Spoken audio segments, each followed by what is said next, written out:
This video is brought to you by John Robson Guitar Tuition. If you enjoy the content, please consider supporting the channel by enrolling on a course, purchasing some guitar lessons or a t-shirt, or you can join my Patreon. Now, on with the show. Hello chaps, welcome once again to John Robson Guitar Tuition. As always, I do hope you're well. It's all about this guitar today, the Yamaha Revstar 20. Yamaha Revstar RSE20, I beg your pardon.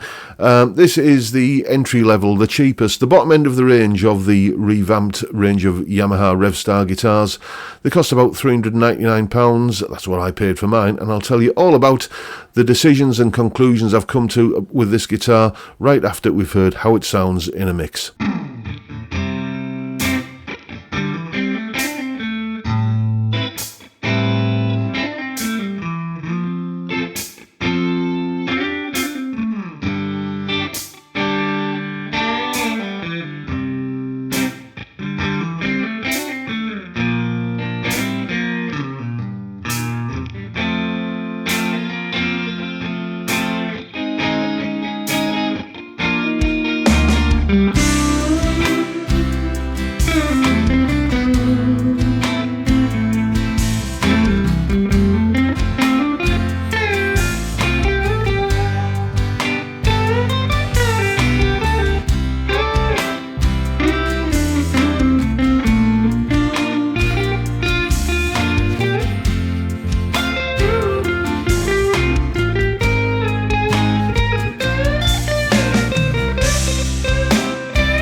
And as usual, there's a full tab for that piece of music in both Guitar Pro and PDF formats, along with a clip of me playing it and a jam track for you to play along with for yourself. All of that is up on my Patreon page. There's the address and the link is in the description. $3 or £2.50 a month and you get access to all of these additional bits and pieces that go along with these YouTube videos. A massive heartfelt thank you to everyone who supports me in that or any of the other ways, all of which are linked down below in the description. Didn't it sound good? Didn't it sound absolutely gorgeous? I've got to tell you, my favourite tone there was that first verse section when the band kicks in after the intro, when I was playing a little bit of clean lead guitar on that positive grid bias amp JTM 45 sound. It's just a beautiful, gorgeous, warm, buttery, rich tone. I think what an absolute stunning tone that it gives, like certainly under those circumstances. And you know, the dirty tones and everything, I really do like the sounds that this guitar makes, including the this little let me point the camera down, this switch here. This is the what the Yamaha call the dry switch.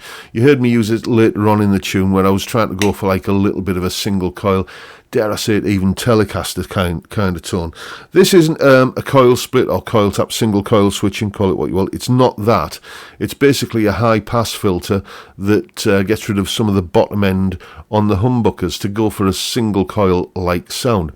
Let's have a listen to that in isolation now. I'm basically at the moment plugged into the Spark amplifier on this amp model here, and I'll give you a little bit of bridge humbucker. And then we'll hear what the switch does. So a little bit of noodling on the bridge humbucker, sounding like this.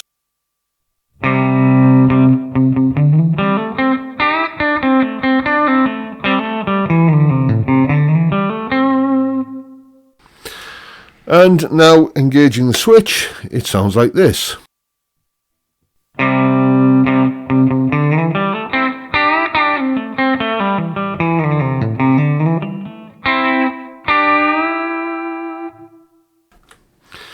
Yeah, it certainly thins the sound out and makes it a little bit more single coil transparent. I wouldn't describe it necessarily as a single coil tone, but it's a tone that will fit in a mix where you would expect a single coil to be. It'll fit that part of the jigsaw.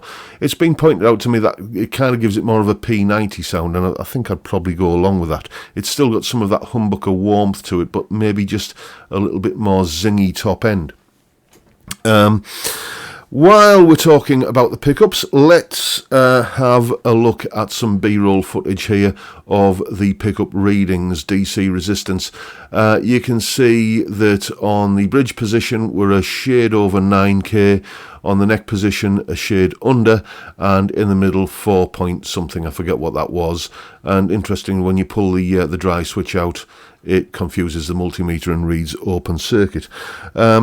While we're talking techie sort of stuff, here are some measurements that I've taken of the guitar. You can see the 1st and 12th fret neck profiles. Nut width is 41.5 millimeters. That's what my calipers measured it at.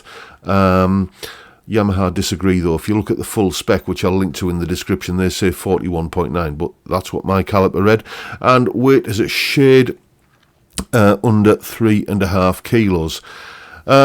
Yeah, so I really like the way this guitar sounds, and let me tell you, playing it, I mean, the neck is, the satin finish on the neck is a thing of joy. It really is. It's just absolutely beautiful to play. But more than that, just the whole playing experience is just I can't really describe it. The guitar, probably due to the acoustic chambering that they put into this guitar, you know, it's not just about weight relief, you know, to kind of make the guitar less of a boat anchor in terms of weight. They've apparently scientifically tuned the chambering in the body to kind of make it acoustically resonant. Now, whether or not you believe that has any impact on the amplified tone or not, We'll leave that debate for another day. What I can tell you is that when the guitar just tingles and feels alive and resonates with every note that you're playing along the neck, through the body, you can feel every note that you're playing in your rib cage, even under all this padding, you know. Then that definitely affects the way that you play. You play with more exuberance and with more gusto, you know, and it brings out more of. I don't know, I just think it brings out a better player in you, and that certainly does affect the amplified tone of the guitar. It is a really kind of fulfilling and satisfying experience sitting playing this guitar. It's really kind of enjoyable to play for, you know, very comfortable neck, and for all that kind of, as I said, the guitar feels alive with every note. I really can't describe. Try one for yourself. That's all I would say. If you do, you'll notice that in the flesh, these guitars look a lot nicer than they do in the pictures. When I was shopping for this guitar, I was a bit sceptical. I didn't think I was going to enjoy it. I didn't think I was going to be kind of that taken with it. You know the way I work. I basically buy a guitar and then do a bunch of videos with it and then sell it on, and hopefully somewhere along the line with the YouTube revenue, I end up kind of on the right side of the balance sheet with it. So I wasn't expecting to keep this guitar. I'm seriously reconsidering that now because, I was thinking, I wish it was available in a natural finish, but in the flesh, they look really, really properly high-end, these guitars. They've got a real, kind of, I wouldn't say boutique because that tends to imply it's ostentatious and so, but it's got a real high-end look to it, a really high-end feel to it, and a really high-end sound to it. So what's not to like there? Tell you what this guitar is. Do you remember a few months ago, probably last year sometime, I did the review of the PRS SE Mira guitar. This guitar is the guitar I wanted the Mira to be. I really, really wanted to love that guitar and keep it and just to hang on to it, just to have it basically. But I just couldn't quite get there, and I was offered, a decent sum of money for it, so out the door it went.